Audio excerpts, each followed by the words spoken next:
Hello, I'm Will Wickham, and this is my video blog for integrating multimedia into the classroom, especially video. I'm going to talk about the relative advantage of video-enhanced lessons, as well as my experience in the EFL classroom using video.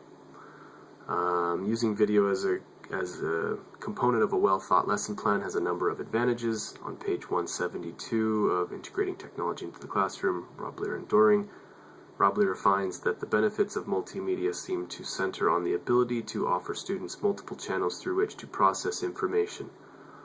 Also on page 172, Mayer finds that learners exhibited greater comprehension and retention of materials when pictures were accompanied by spoken words rather than by written words.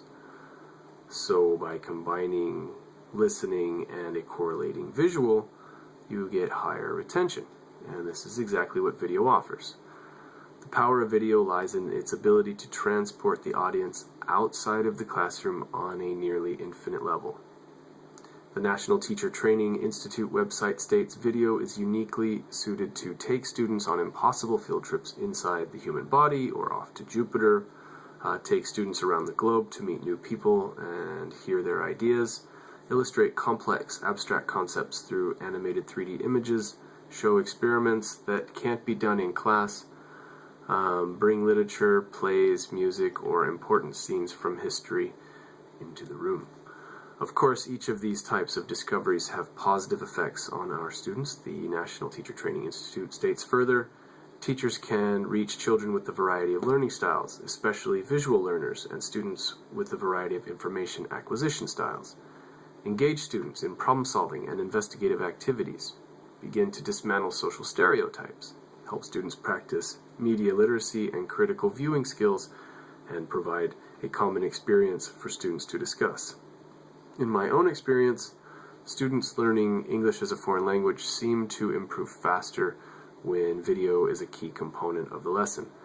For one, it offers authentic listening opportunities. So that includes the listening, but also facial expressions and some more contextual things that they pick up through the video. Often students will ask to work specifically with pronunciation variations. For example, Australian accent versus an English accent.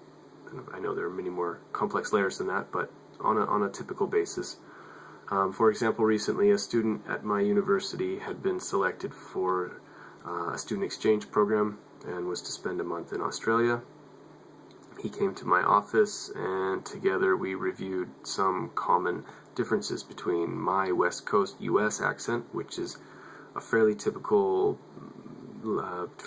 accent for teaching English in Korea. It's kind of what most institutions want their instructors to use when teaching.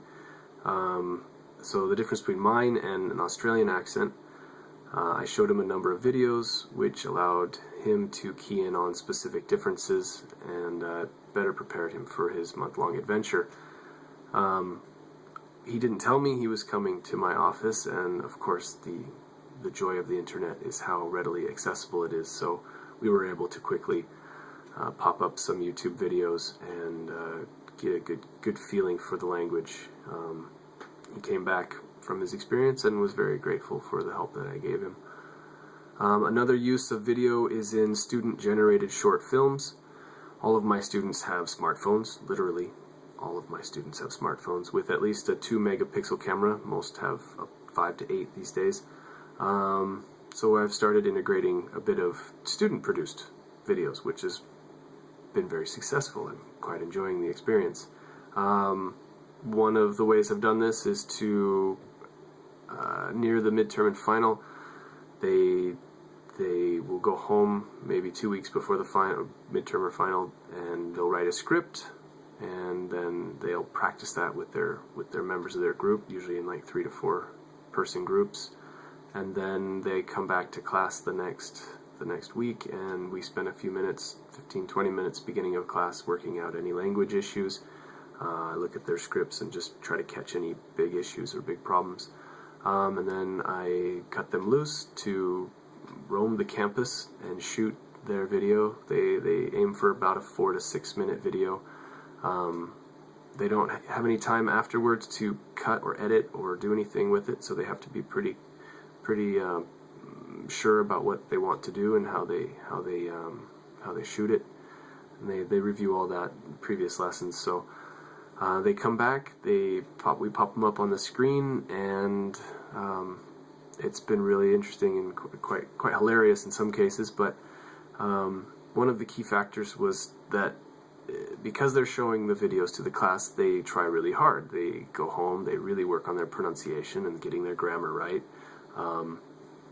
I try to emphasize not using the script while they're shooting it, so that they kind of get more of a authentic feel for using the language in the situation.